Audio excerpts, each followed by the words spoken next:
Bora, porque é muito importante. Apocalipse 1:10, todo mundo achou?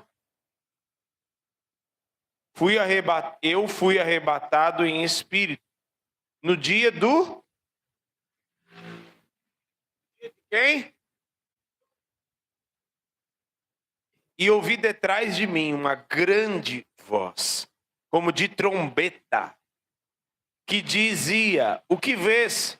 Escreve num livro e envie-o às 7 igrejas que estão na Ásia: Éfeso, Esmirna, Pérgamo, Tiatira, Sardes, Filadélfia e Laodiceia. Eu não sei se na sua Bíblia está escrito em letras. Quem está escrito em letras vermelhas? Quem está assim escrito em letras vermelhas? Não precisa nem dizer quem é que está falando, né? Eu amo, a minha Bíblia está assim também. Eu gosto muito quando está escrito em letras vermelhas, porque é a própria pessoa de Cristo falando, né? E em algumas Bíblias deixa bem claro a respeito disso. No versículo 12, ele fala, aí que começa exatamente o teor da mensagem que eu quero ministrar hoje. E virei-me para ver quem falava comigo, e virando-me, vi 7 castiçais de ouro. Esses 7 castiçais representam as 7 igrejas. E os 7 castiçais, semelhante ao Filho do Homem, vestido até os pés de vestes comprida, e cingido pelo peito com um cinto de ouro. E a sua cabeça e os cabelos eram brancos como a lã branca, como a neve. E os olhos como chamas de... Como chamas de... E os seus pés semelhante a um latão reluzente, ou um bronze refinado, como se tivesse sido refinado numa fornalha, ó. E a sua voz como voz de muitas... E ele tinha à sua destra 7 estrelas, que da sua boca saiu uma aguda espada de 2 fios. E o seu rosto era como o sol quando na sua força resplandecente. E o 17. E eu, quando vi, caí a seus pés. Que resta alguma outra coisa para fazer? Diante disso tudo, tem alguma outra coisa para fazer? E ele pôs sobre mim a sua destra, a sua mão direita, dizendo-me, não temas, eu sou o primeiro e o último. O que vive, fui morto, mas eis que estou vivo para todo sempre. Amém. E tenho as chaves da morte e do inferno. Agora dá rapidinho lá em Isaías capítulo 6. Isaías capítulo 6. Show? Isaías capítulo 6.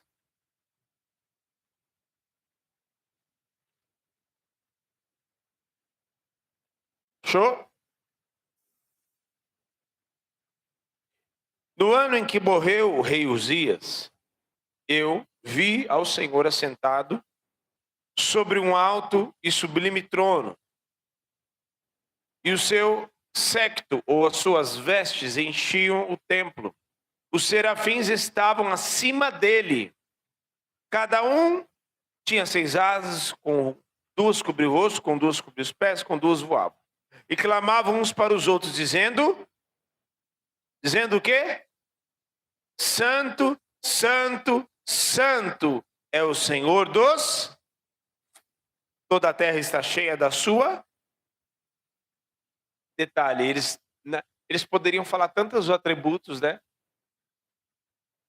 Mas o atributo que fica evidente e mais traz impacto, diga-se de passagem que os serafins já são santificados por Deus. Eles são seres santificados, santos. No entanto, a santidade de Deus traz um impacto neles a ponto deles dizerem 3 vezes: Santo, santo, santo é o Senhor dos exércitos, toda a terra está cheia da sua glória. E os umbrais das portas se moveram com vozes do que clamava. A casa se encheu de fumaça. Então disse eu, perdi. Perdeu o Playboy. Já foi. Então disse eu, esse aqui é o profeta, hein, dizendo. Então disse eu: ai de mim, porque vou perecendo. Em outras palavras, morri. Já vou passar dessa para uma melhor. Porque eu sou um homem de lábios impuros e habito no meio de povo de impuros lábios. E os meus olhos viram o Rei, o Senhor dos... Até aí. Senhor, em nome de Jesus, nós te agradecemos. Bendizemos o teu nome, Senhor. Fala conosco através de teu Espírito. E que todo valente seja amarrado no abismo. Toda dureza de coração seja destruída nesta hora, pelo poder da tua palavra, que penetra no mais profundo, capaz de dividir a alma do espírito. Que a tua palavra possa frutificar em cada coração. Que de mim seja apenas aproveitado aquilo que vem do teu espírito. E que nada, nenhuma outra voz fale neste lugar, a não ser a tua voz, Senhor. E a ti damos honra, glória e louvor. Que todo valente seja amarrado no abismo, para a glória do Senhor.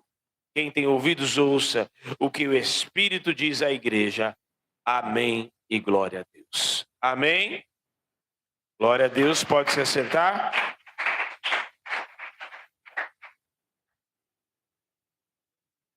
Hoje nós vamos falar sobre nós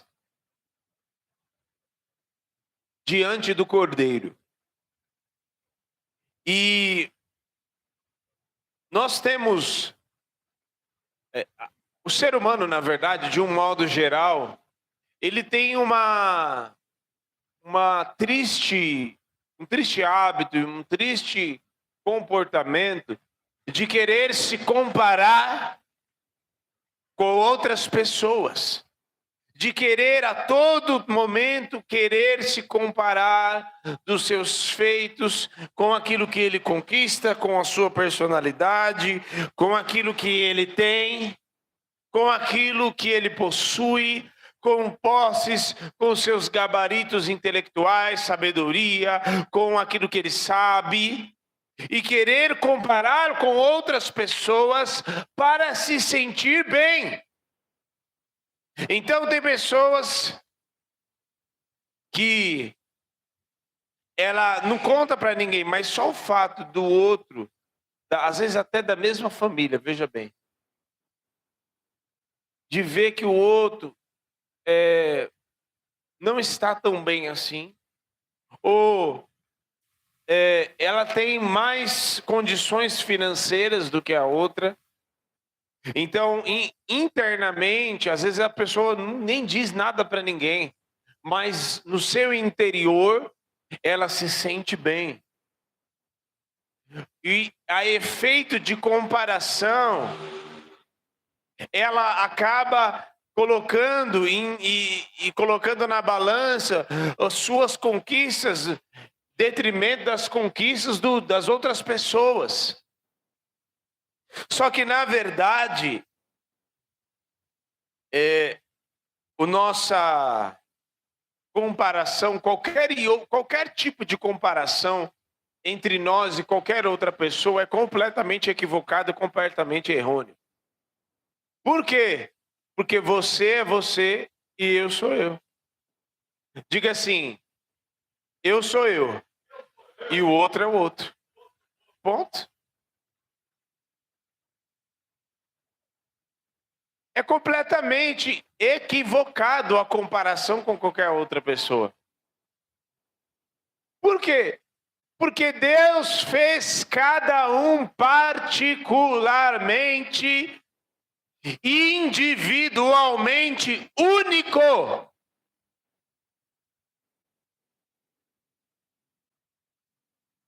Só que por que as pessoas fazem esse tipo de comparação e tal? Porque elas querem se sentir bem. Porque elas querem estar acima, porque elas querem se colocar, mas é completamente errôneo. Se existe alguém que você deve se comparar, esse alguém se chama Jesus.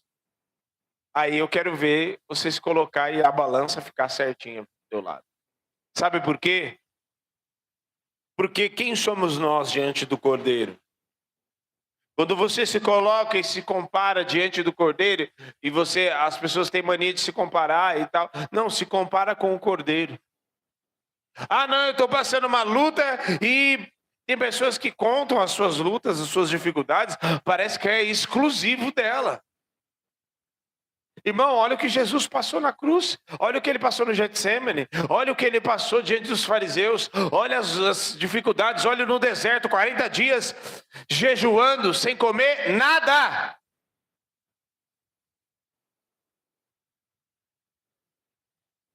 Eu terminei um jejum de 40 dias, tempo agora, nos domingos passados. Se eu te explicar como que eu consegui fazer, eu não tenho como te explicar. Foi o Espírito Santo, é o Espírito Santo que sustenta. É mais ou menos assim, você vê que você está uma porcaria, você fala, eu preciso fazer alguma coisa para melhorar. Eu não posso viver, eu não posso ser essa mesma pessoa que eu sou agora. Então o que eu preciso? Buscar a Deus. Como que eu faço para buscar a Deus? Orando, quebrantando o coração, jejuando. Eu preciso fazer alguma coisa. Sabe um momento da sua vida que você chega e é um momento crucial e que você olha e se fala assim, e eu espero que um dia você chegue nesse dia, em dizer, eu não posso ser, vou falar de mim, o Diego, eu não posso ser esse Diego. Não existe condições. Não existe condições de ser esse mesmo Diego. Esse Diego precisa passar por uma funilaria. Ele precisa passar pela oficina de Deus para ser trabalhado. Então por quê? Porque você começa a se comparar, não com outros, mas você começa a olhar e quanto mais você ora, quanto mais você busca, quanto mais você fica perto e tem intimidade com o Senhor, mais você vê que tem muita coisa que está faltando em você. Por quê? Porque você olha para Ele. Você olha para a santidade dele, você olha para o amor e pela misericórdia dele, você olha para a justiça que há nele, você olha para a perfeição e imutabilidade, ele não muda. Você olha para a perfeição dele e você fala, e aí você começa a pensar e você fala assim, eu não sou tão bom quanto eu pensava que eu era. Não, na verdade eu sou ruim.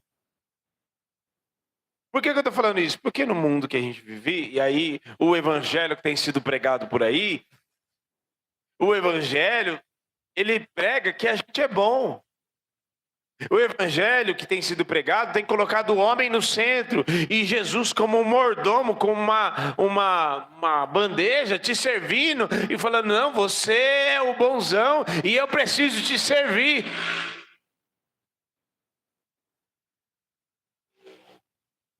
Quando na verdade não é. Por qual razão o Senhor enviou o seu Espírito para habitar dentro de nós? Por qual razão? Porque se o inimigo vier contra nós, tem o Espírito Santo que intercede por nós com gemidos inexprimíveis. Tem o Espírito Santo dentro de nós para nos ajudar à santificação. Está entendendo? Então, por que se comparar com o Cristo? Porque foi o mesmo, das três pessoas da Trindade, foi o Cristo que se manifestou em carne, em figura humana, para viver as mesmas coisas que eu e você vivemos. E quem julgará o mundo naquele grande dia? Não vai ser Deus Pai, não vai ser o Espírito Santo, vai ser o Cristo, homem. Para ninguém vir dar desculpinha e dizer, mas para o Senhor é fácil. O Senhor é Deus. Negativo. Quem foi tentado no deserto 40 dias lá pelo diabo? Foi o Cristo, homem. Quem teve os cravos nas suas mãos e nos seus pés? O sangue de Deus foi derramado na cruz? Não. O sangue do Verbo, do Cristo que se esvaziou da sua glória e se fez carne e se manifestou em figura humana. Então ele se manifesta em figura humana para dizer para nós, que ele mesmo diz, no mundo tereis aflições, mas tem de bom ânimo porque eu venci o mundo. É mais ou menos assim, eu venci, você também tem condições. Eu abri a porteira para vencer as coisas para vocês, para mostrar para vocês que vocês têm condições. Para, na verdade, habilitar a igreja. Por que Jesus manifestou-se como homem? Porque o pecado entrou na humanidade por causa de um homem. Lembra da história? Não quer que eu conte não, né? Escola bíblica dominical? Não. Adão pecou. Então o pecado entrou pela humanidade através de um homem, então, e todos os bagulho, todos os negócios desandou por causa de um homem. Mas aí a morte entrou também por causa do pecado. Mas aí ele se manifestou como homem também. É por isso que Jesus tinha que se manifestar como homem. E ele se manifesta como homem, ele sofre tudo que ele sofre, padeceu tudo que tinha que padecer, porque a Bíblia vai dizer que é homem de dores, que sabe o que é padecer, ou seja, não é qualquer pessoa que sabe o que é padecer, homem de dores, que passou as dores que eu e você passamos. As dores na alma, no Getsemane, a ira de Deus veio sobre Cristo.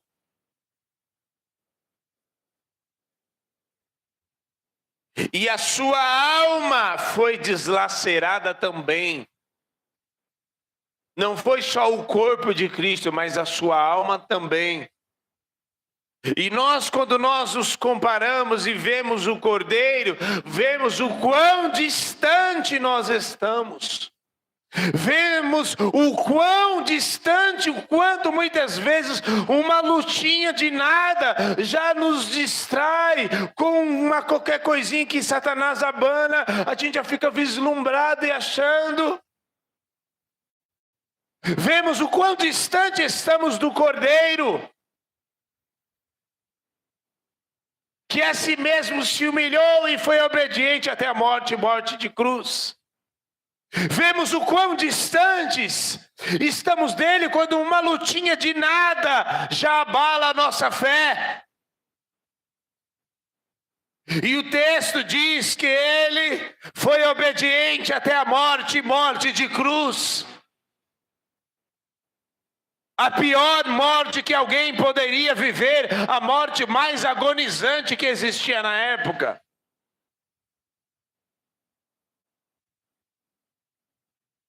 E fazendo esse comparativo com o Cordeiro, nós vemos o quão distante nós estamos.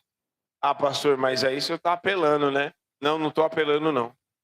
Porque Jesus habilitou e passou e se manifestou em carne para habilitar a igreja. É como alguém que vai à nossa frente para nos ensinar o caminho. O caminho do quê? O caminho de padecer, de sofrer, mas independente das lutas e dificuldades, permanecer em pé.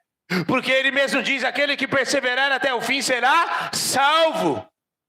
Para nos ensinar o caminho de sermos filhos. Então, nós precisamos entender que a nossa comparação com qualquer outra pessoa, com qualquer outro ser humano, com qualquer outra pessoa, que não seja Cristo, é errônea. Nós devemos nos comparar e o nosso espelho é Ele. Para efeito de comparação, é Ele. Sabe por quê? Porque Jesus veio como figura humana. Para dizer, é possível ser tentado e não cair na tentação. É possível, nego, encher a tua paciência e você não perder o teu equilíbrio, como os fariseus vinham encher a paciência todo o tempo. É possível você ser tentado e você receber propostas e não receber as propostas. É possível você passar pelo maior sofrimento que você possa passar e mesmo assim resistir e permanecer de pé. É possível você passar pelo dia mal. Pelo dia mal. Dia mal é mal ou é bom? Dia mal é mal. É possível passar pelo dia mal e continuar e seguir até cumprir o propósito de Deus na minha vida e na sua vida. Então Cristo foi à frente. E a nossa medida é Ele. E quando nós olhamos para a santidade dele, quando nós olhamos para os atributos dele, nós enxergamos que o negócio tá ruim para nós. Então a gente precisa se santificar mais. Por quê?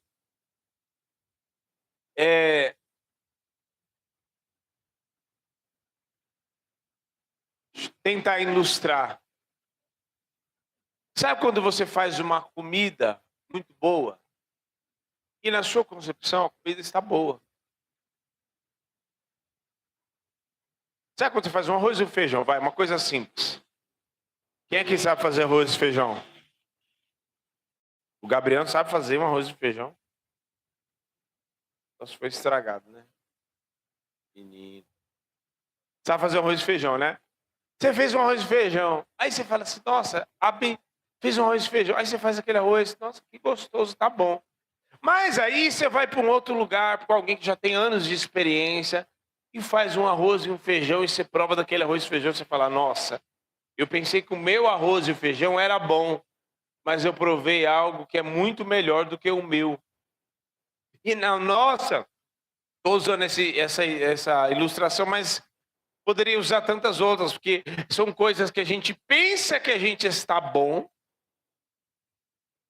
A gente pensa que está bom. Quando, na verdade, você se depara com uma outra realidade melhor do que a sua. E você se depara com outro arroz e feijão que é muito melhor do que o seu. Um tempero melhor, descansou lá na água e pá, isso, aquilo. Tem todo um... E você se depara com uma outra realidade, com uma outra pessoa que fez algo muito melhor do que você. Só que antes de você ver algo que era melhor do que o seu, sua cabeça você achava, o meu é melhor, não é bom. Aí quando você se depara com algo que é melhor do que o que você fazia, você pensa, preciso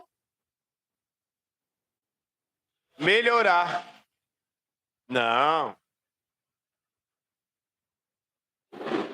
Que isso, que absurdo. Essa pessoa fez isso.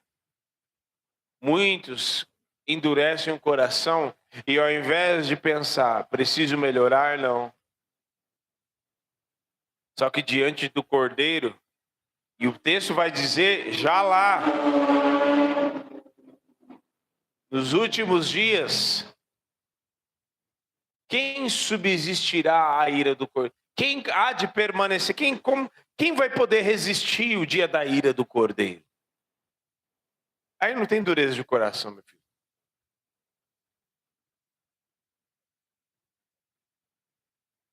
Então, nós precisamos entender que tem alguém melhor do que a gente. Esse alguém se chama Jesus. Esse alguém se chama Cordeiro de Deus, que tira o pecado do mundo. Nós precisamos entender que nós não somos tão bons quanto a gente pensava que era. Nós precisamos entender que se eu sou marido, fala de mim, sou marido, eu não sou o melhor marido, tenho muito a melhorar. Sim, mas eu trabalho, mas eu já dou de tudo. Tudo bem, mas tem muito a melhorar. Não, mas eu já sou, o que tem? Eu já só faço, eu sou melhor esposa, eu já faço aquilo, mas tem muito a melhorar. Não, mas eu vou à igreja, eu sirvo a Deus, eu faço as coisas, eu bato meu cartão, eu presto meu culto religioso. Tem muito a melhorar. Porque quando você se depara com aquilo que é oferecido no céu, e você vê os serafins rodeando e dizendo santo, santo, santo, e o Senhor, eles entregando a adoração a Deus, você vê que algo que é oferecido muito melhor do que o que você entrega. Mas, novamente, você se depara, e aí as medidas, diga assim, a minha medida, o meu parâmetro é Cristo. Ele é o meu modelo.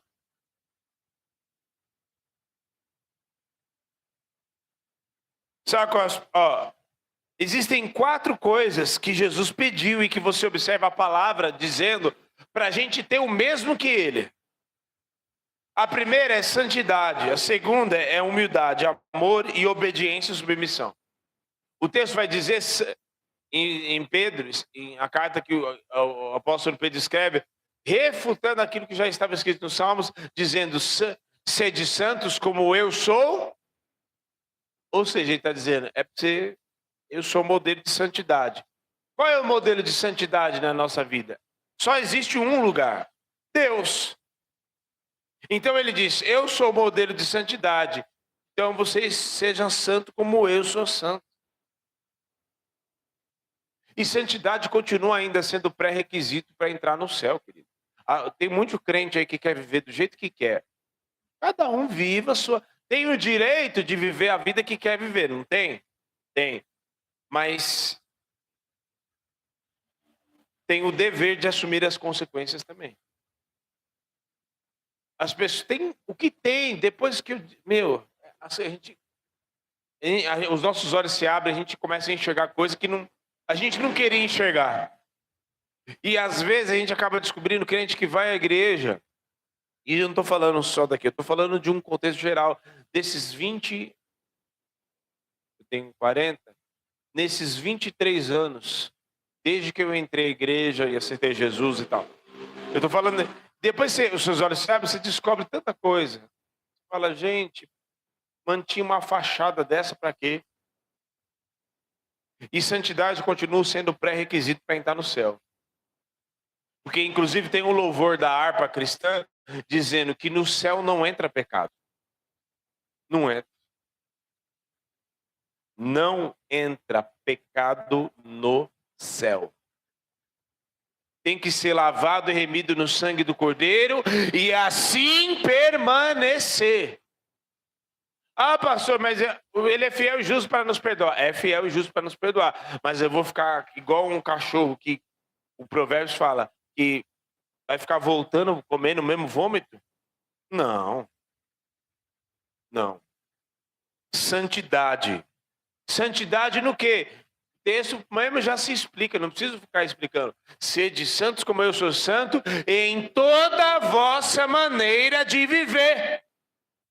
Porque Cristo se manifestou em carne e ele foi santo do início que ele nasceu como homem até a sua entrega na cruz e até subir assunto aos céus e permanece santo e permanecerá eternamente. E eu estou falando do Cristo homem. Porque é uma união, é um mistério de Deus, porque ele permanece homem e permanece Deus. São as duas naturezas de Cristo, chamada união hipostática, que é completo Deus e completo homem.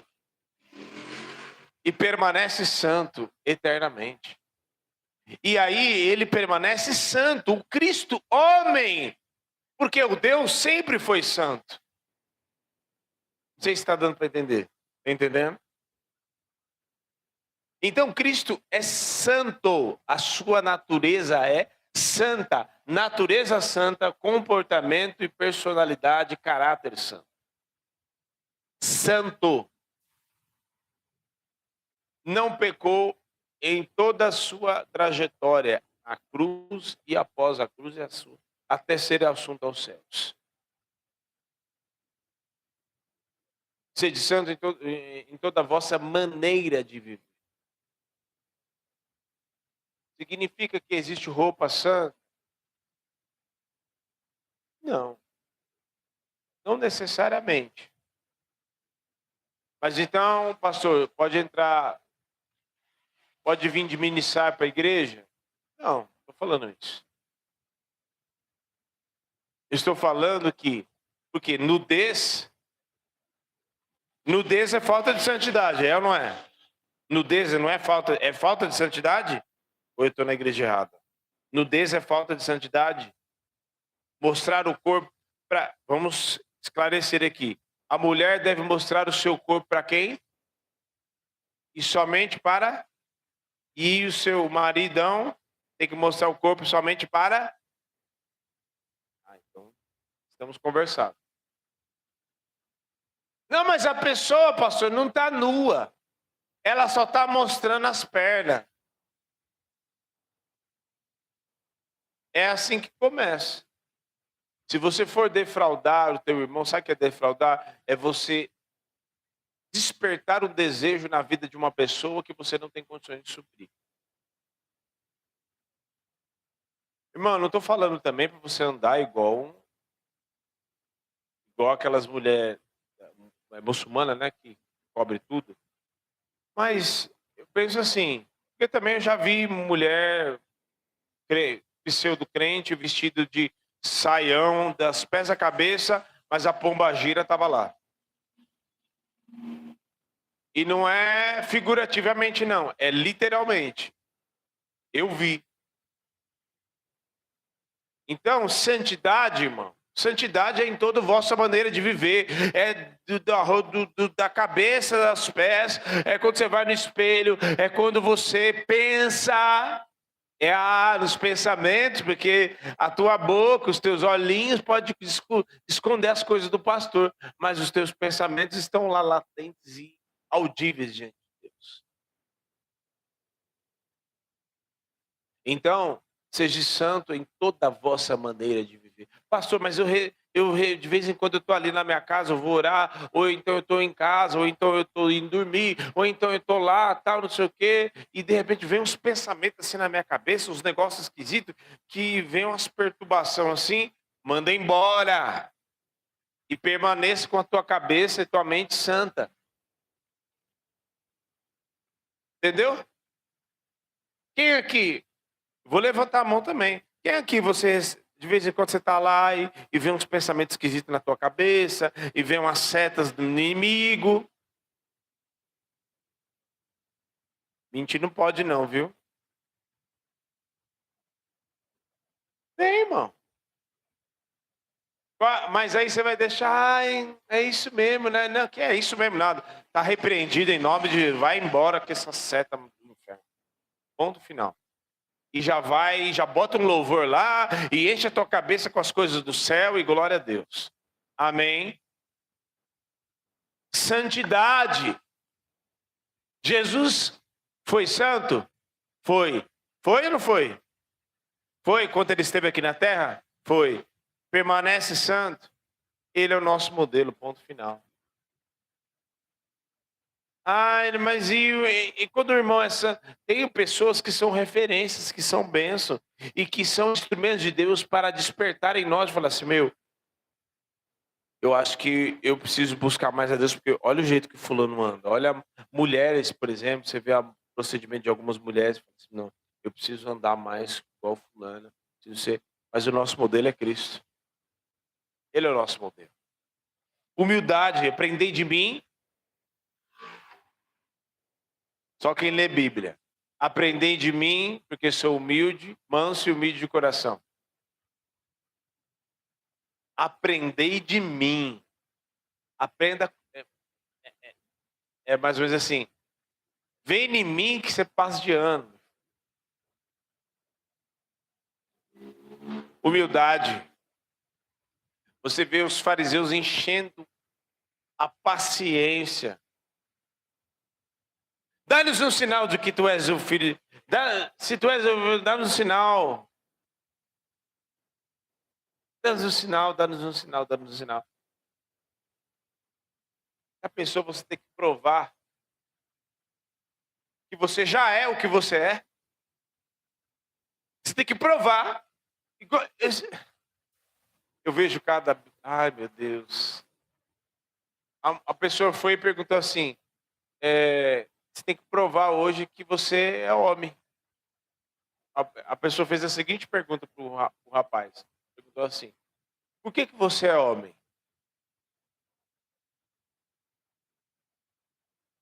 Não. Tem cabimento uma pergunta dessa? E aí ele perguntou, porque eu sou assim, porque eu nasci assim. É cada coisa, né? Jesus tinha que provar, dá-nos um sinal que tu és o Filho de Deus. Dá-nos um sinal, dá-nos um sinal, dá-nos um sinal. O sinal já foi dado, ele disse para os fariseus. O sinal já foi dado. Humildade, em todo tempo ele foi humilde. Em todo tempo ele permaneceu na sua posição. E foi humilde. E serviu. E lavou os pés dos discípulos. Aprendei de mim, porque sou manso e humilde de coração. Irmão, se tem uma coisa que também não entra no céu, é crente egoísta e orgulhoso. Porque se tem uma coisa que é contrária, no coração de Jesus tinha a humildade, no coração de Satanás o orgulho. E tem uma coisa que não combina com crente, é orgulhoso. Crente orgulhoso. Ih, mas vai perder feio. O que precede a queda? E em outro texto, um capítulo antes, 2 capítulos antes de Provérbios, sabe o que vai dizer? Que o que precede a honra é a humildade. Veja só. A honra de Deus vem e ela precede, ela adianta para aquele que se coloca em humildade. Humildade não é comiseração. Ah, eu sou coitado, pobre de marredecido. Não. É você saber o que você é e você saber o que você não é. Está entendendo? É ponto. Ponto final, é assim.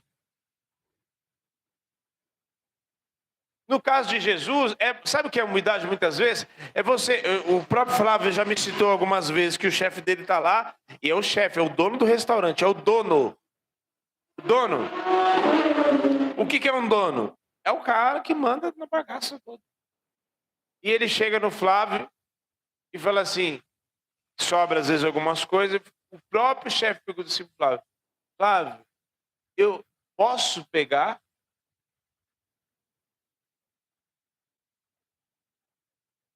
Se fosse qualquer outro, me dá aí, me serve aí, me dá. Ai. Vai pra lá, vai. O orgulhoso precisa provar para as pessoas que ele é, muitas vezes, uma coisa que ele não é. O orgulhoso precisa provar, muitas vezes, uma coisa que às vezes ele é, mas ele quer porque quer mostrar, porque quer rejeição, porque tem uma série de bagagens que ele vem carregando. Irmão, não precisa provar nada para ninguém. Humilhai-vos debaixo das onipotentes mãos do Senhor, e Ele no devido tempo vos exaltará. Ou seja, tem o devido tempo. Se não foi exaltado, porque não é o tempo. Porque ainda tem resquício de orgulho dentro de cada um. Ponto. Humildade. Sirva as pessoas. Abençoe as pessoas.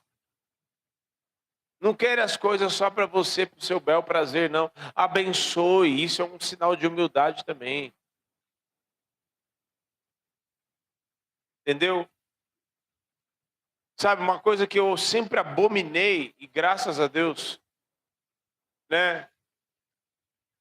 Eu sempre prezo por isso aqui na Desfrutar, é que a gente prepara a mesa e todo mundo come todo mundo junto, não tem negócio de fazer. Às vezes tem algumas coisas que, né, para a glória de Deus, vocês preparam algumas coisas, mas por carinho.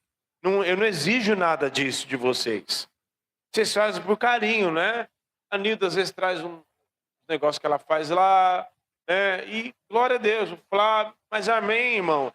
Não é porque eu tenho que fazer porque eu tenho que fazer para o pastor. Não, é um gesto de carinho, de amor.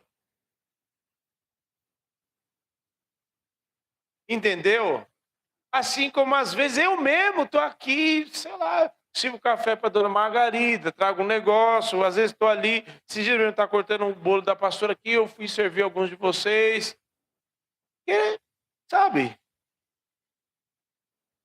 Então, humildade. Toda porta de pecado, nada de bom vai surgir, vai surgir de alguém orgulhoso, nada de bom. E um dos avivalistas já dizia que toda raiz de pecado surge do orgulho. Toda virtude e bondade surge da humildade. Ou seja, nada de bom vai vir do orgulho. E toda virtude e bondade vai surgir da humildade. Ponto. Eu não preciso provar nada para ninguém. E ponto final. Amém? E aí, o amor. Ixi, o amor é um negócio gigantão, porque tem tanta bagagem, tem misericórdia dentro do amor, tem perdão dentro do amor. Alguém que não consegue perdoar, irmão, precisa ser lapidado, precisa ser aperfeiçoado. Alguém que tem dificuldade de ninguém, a gente nunca é tão parecido com Jesus quanto a gente perdoa. Porque quando ele estava na cruz, Pai, eles não sabem o que fazem. Lembra disso? A gente só é salvo porque a gente é perdoado. Por quê? Por causa dos pecados, dos nossos pecados, a gente estava condenado, não estava? Qual era o único motivo da nossa condenação? Era o pecado. Mas o sangue do Cordeiro, pelo causa do sangue do Cordeiro, ele é fiel e justo para nos perdoar. E dentro disso tem misericórdia, porque às vezes a gente deseja misericórdia para nós, mas a gente não trata os outros com a mesma misericórdia que a gente quer para nós. E isso não nos faz semelhante a Cristo. Portanto, como lá na parábola do bom samaritano, eles queriam, mas quem é o meu próximo? Ficava lá, quem é o meu próximo? Qualquer um é o meu próximo. Não, mas quem é? Quem é? Ficava questionando Jesus. Quem usou de misericórdia? Foi o levita? Não. Foi o sacerdote? Não. Foi quem? Foi o samaritano, o improvável, quem não era para ser. Quem não se dava com os judeus, que a história conta bem disso. Usou, abençoou, tratou do cara que estava semi-morto. Ponto. Usou de misericórdia, que tá ali junto com o amor.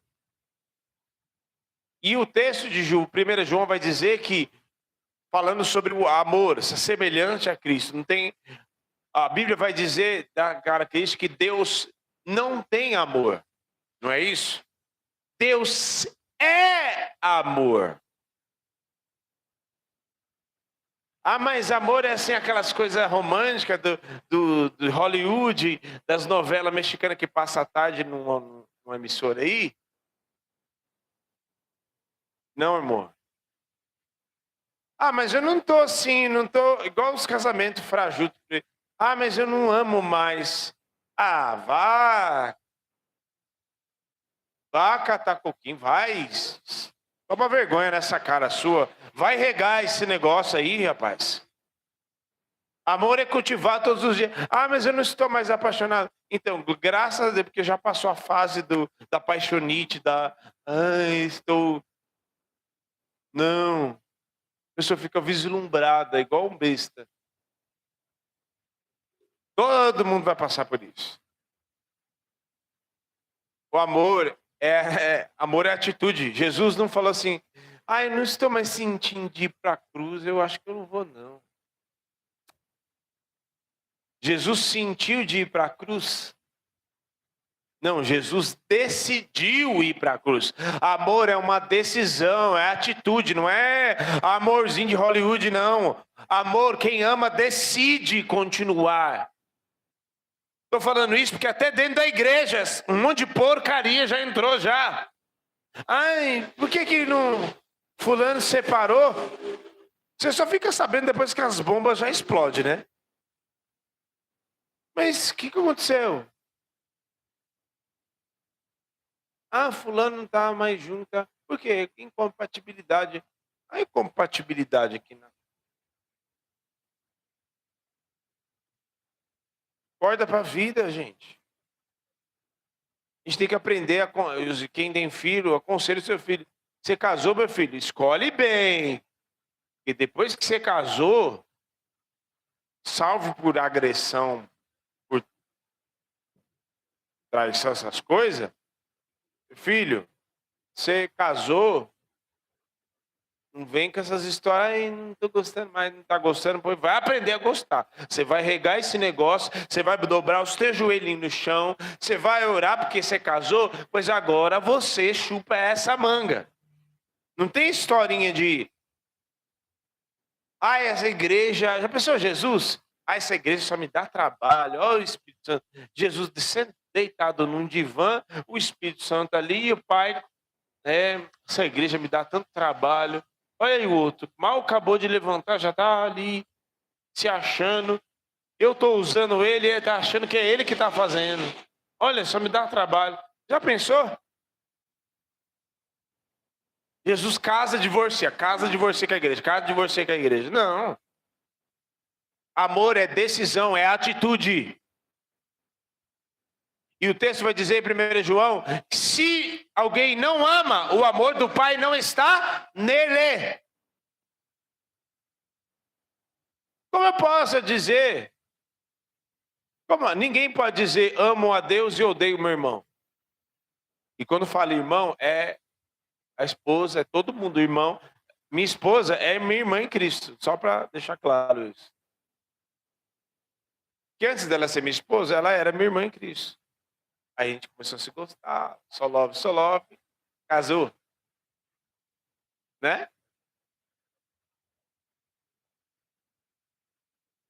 Então, não tem esse negócio, Jesus ama, decidiu. Aí, no texto que eu citei, de 1 João. Como eu posso dizer, não posso dizer amo a Deus e odeio o meu irmão? Porque como poderei dizer que amo a Deus quem não vejo e dizer que odeio o meu irmão a quem e odeio o meu irmão a quem vejo? Logo, se eu digo que odeio o meu irmão, o amor do Pai não está em mim. Amor é decisão, irmão. E o próprio Jesus ainda não, a graça vai para um negócio mais profundo ainda. Visto que foi dito pelos antigos, ame os seus irmãos e odeie os seus inimigos. Eu, porém, vos digo: ame os teus inimigos e abençoe e ore para os que te perseguem. Se o teu inimigo tiver fome, tiver sede, dá de comer e dá de beber ainda, hein? Não basta só amar, não. Amar, você vai ter que mostrar que você ama. Pois você vai abençoar, você vai orar, você vai dar, se tiver sede, se tiver necessidade, você vai atender as necessidades. Quando fala de inimigo, não está falando de Satanás, não. Está falando de inimigo, é gente que não quer ver a gente. Pastor, de onde você tirou essas coisas? Da Bíblia. Está escrito. Mateus capítulo 7, depois você lê lá. Capítulo 6, 7. Amor. E, para finalizar, obediência e submissão. É os 4 últimos atributos. E eu ainda tinha uns outros atributos aqui de Jesus, que fala das vestes brancas dele até os pés. Que fala das suas vestes sacerdotais, da sua santidade. Ainda tem os cabelos brancos, os olhos de fogo, que são a sua onisciência, de quem ninguém consegue esconder nada. Os olhos de fogo são os olhos que te dão um raio-x em você, fala assim, já vi tudo. Os pés refinados, a santificação, a purificação, todos nós precisamos passar. E por aí vai. Mas obediência, Filipenses capítulo 2, versículo 5. Tende em vós o mesmo sentimento que habitou em Cristo Jesus, pelo que não julgou por usurpação ser igual a Deus, mas se tornou em forma de servo, em figura humana. E foi obediente até a morte, morte de cruz. Pelo que Deus o exaltou e lhe deu o nome que está acima de todo nome. Perante o nome de Jesus, todo joelho se dobrará e toda língua confessará que ele é o Senhor, para a glória de Deus. Note que sempre na Trindade é sempre um glorificando ao outro. Jesus veio glorificar o Pai. Mas ao mesmo tempo, o Pai foi, falou assim, e foi em Colossenses, foi do agrado do Pai, que nele habitasse toda a plenitude da divindade. Mas aí, vai dizer, o próprio Jesus fala que ao mesmo tempo, a quem falar mal do Pai, a quem falar mal do Filho, será perdoado. Mas quem blasfemar contra o Espírito Santo, não vos será perdoado. Sabe por que isso? É quem atribui, obviamente, aquilo que, né, o Espírito Santo está fazendo e a obra de demônios. Mas, na verdade, é algo muito mais profundo. Sabe por quê? Porque no tempo dos profetas, ouvia-se a voz de Deus pelo Pai. Aí, eles não deram crédito. Enviou o Filho. O que eles fizeram com o Filho? Crucificá-lo. Mas aí ele enviou o seu Espírito. E depois do Espírito, quem é que vai ter para enviar? Então, o Espírito Santo é o último recurso da Trindade para a salvação e redenção da humanidade. Depois do Espírito Santo não tem mais ninguém para enviar. Quem é que vai enviar? Vai enviar quem? Obediência e submissão. E diga-se de passagem, obediência e submissão é a semente para se ter autoridade.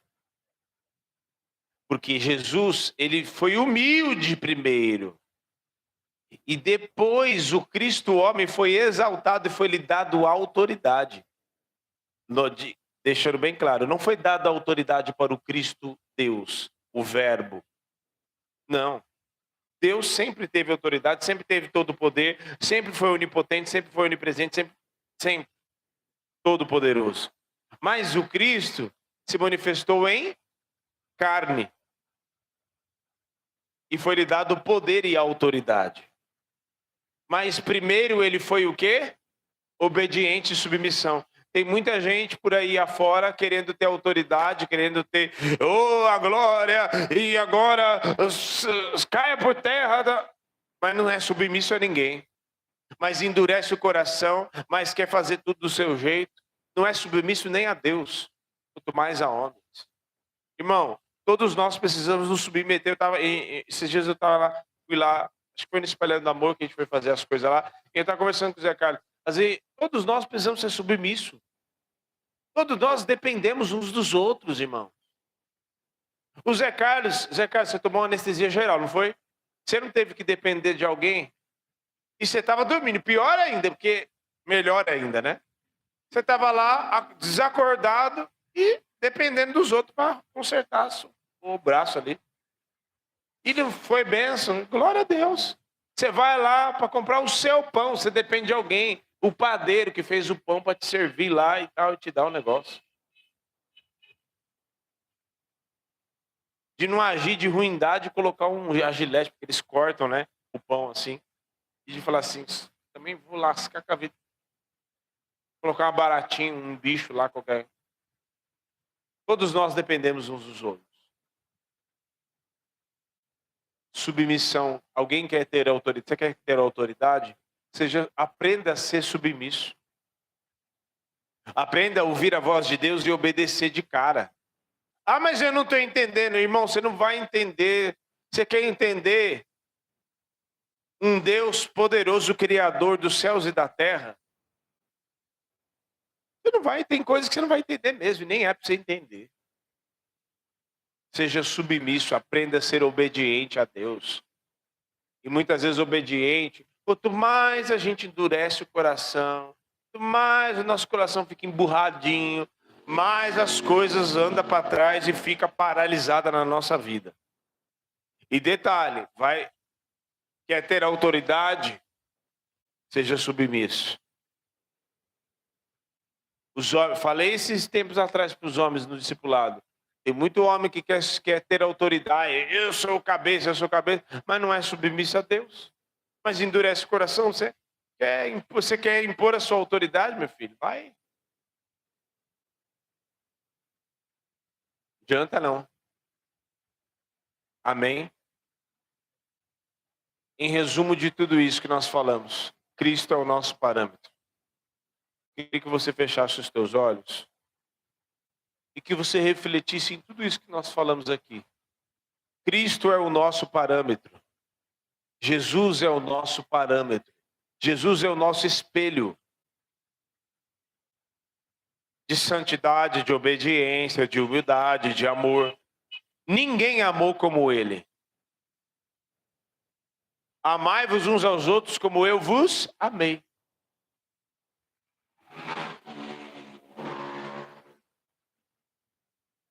Ame a Deus, mas ame o teu próximo também. Seja humilde. Entenda que você não precisa provar nada para ninguém, não. Você não precisa comprar nada para mostrar para ninguém. Você precisa comprar se você se sente bem com aquilo.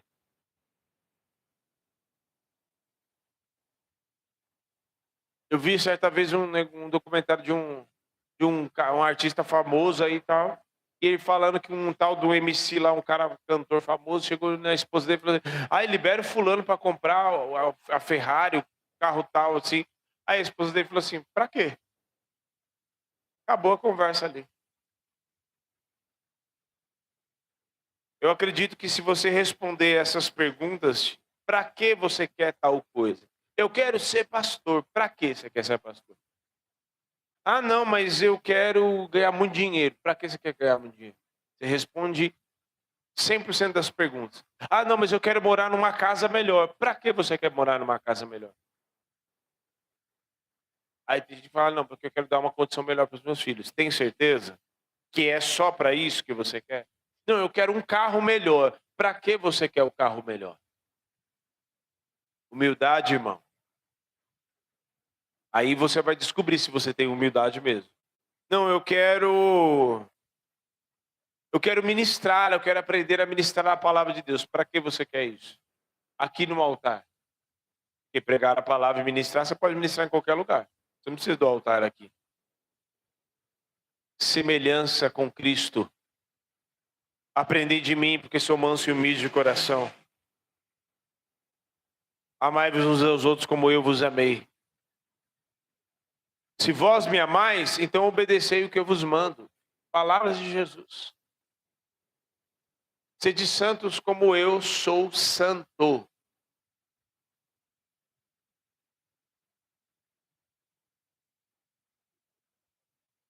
Sede santos como eu sou santo. Obediência a Deus. Você quer ter autoridade, você quer ser ouvido, você quer aprender a ter autoridade no mundo espiritual, seja santo e obediente, submisso a Deus. São as duas. O diabo não respeita carro bonito, dinheiro, posição social, eloquência nas palavras. Não. Nem berro e nem grito. O diabo respeita santidade e obediência a Deus. Da mesma proporção que o crente que resiste e endurece o coração para com Deus, da mesma maneira a ação maligna vai resistir a ele. Por isso, Senhor, nós nos colocamos diante da sua presença. Eu queria que você orasse. Nós pedimos, Senhor, que o Senhor venha sobre nós para nos fazer semelhante a Cristo. Porque quem somos nós diante do Cordeiro de Deus que tira o pecado do mundo? Quem somos nós diante daquele que fez os céus e a terra? Quem somos nós, Senhor, diante do Cordeiro que foi morto e foi obediente até a morte de cruz, e sabemos que ninguém amou como ele, e sabemos que ele foi santo em todo o seu caráter, em toda a sua trajetória de vida aqui na terra, e sabemos que ele foi obediente até a morte de cruz. Nos ensina, Senhor, a andar da mesma maneira como ele andou. Senhor, nos ensina a ser santo como ele é. Espírito Santo, constrói o caráter de Cristo em nós. Se nós sejamos submissos, porque ao sermos submissos não há ação maligna, e a tua palavra diz: sede submissos a Deus, obedecei, sujeitai-vos pois a Deus, resisti ao diabo e ele fugirá de vós. Então o pressuposto para o inferno nos reconhecer e termos autoridade é na sujeição, é na submissão a Deus. Por isso, santifica o nosso coração nesta noite, para que nós possamos ser semelhante ao Senhor, para que nós deixemos as criancices de queremos nos comparar e achar porque o outro está sendo abençoado, por que eu não sou abençoado também? Por que o outro tem e eu não tenho? Por que fulano é visto e eu não sou visto? Nós devemos olhar para nós mesmos e vemos muitas vezes o quanto nós fomos negligentes com a tua obra, o quanto nós fomos insubmissos à voz do teu Espírito, o quanto nós desobedecemos a tua palavra, o quanto nós endurecemos o nosso coração quando ouvimos a tua voz e decidimos não fazer aquilo que o Senhor nos mandou. O quanto muitas vezes nós decidimos não amar. O quanto muitas vezes nós podíamos ter abençoado, nós não abençoamos porque não quisemos. Nós podíamos ter abençoado, nós podíamos ter abraçado, nós podíamos ter estendido a mão, nós podíamos ter perdoado, nós podíamos ter usado de misericórdia, mas nós não usamos. Por isso, o nosso parâmetro é o Senhor Jesus, e que nós possamos, Senhor, nesta noite, entendemos que diante do Cordeiro, Ele é o nosso parâmetro, e o quanto muitas vezes falta em nós o que já existe nele, o que há nele. Por isso, santifica o nosso coração, santifica o nosso coração, nos ensina a amar, não com o amor hollywoodiano, o amor utópico, mas o amor verdadeiro de Cristo, em nome de Jesus. Em nome de Jesus. Nos ensina a ser humilde. Nos ensina, Senhor. Nos ensina. Nós queremos te adorar. O Senhor é poderoso, maravilhoso. E às vezes, Senhor, nós somos tão distantes. E às vezes nós mentimos para nós mesmos.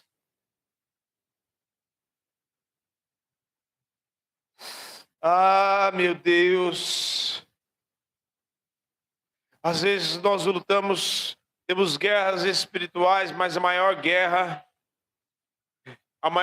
é contra a dureza do nosso coração, a maior guerra é contra nós mesmos, porque muitas vezes nós insistimos em permanecer endurecidos, insistimos em não optar pelas coisas do céu. Por isso, santifica o nosso coração nesta noite. Santifica o nosso coração. Santifica o nosso coração, nos ensina a amar, a perdoar, a ter misericórdia do outro, a andar, ter paciência, andar mais uma milha. Nós muitas vezes estamos muito sem paciência, e a paciência é fruto do Espírito. Nós muitas vezes temos mais paciência com as pessoas de fora e somos duros. Somos pesados com os de dentro de casa. Nós abraçamos, nós damos risada com as pessoas, e dentro de casa nós ficamos com a cara amarrada. Liberta e converte o nosso coração nesta noite, Senhor.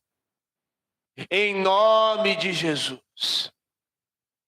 Amém.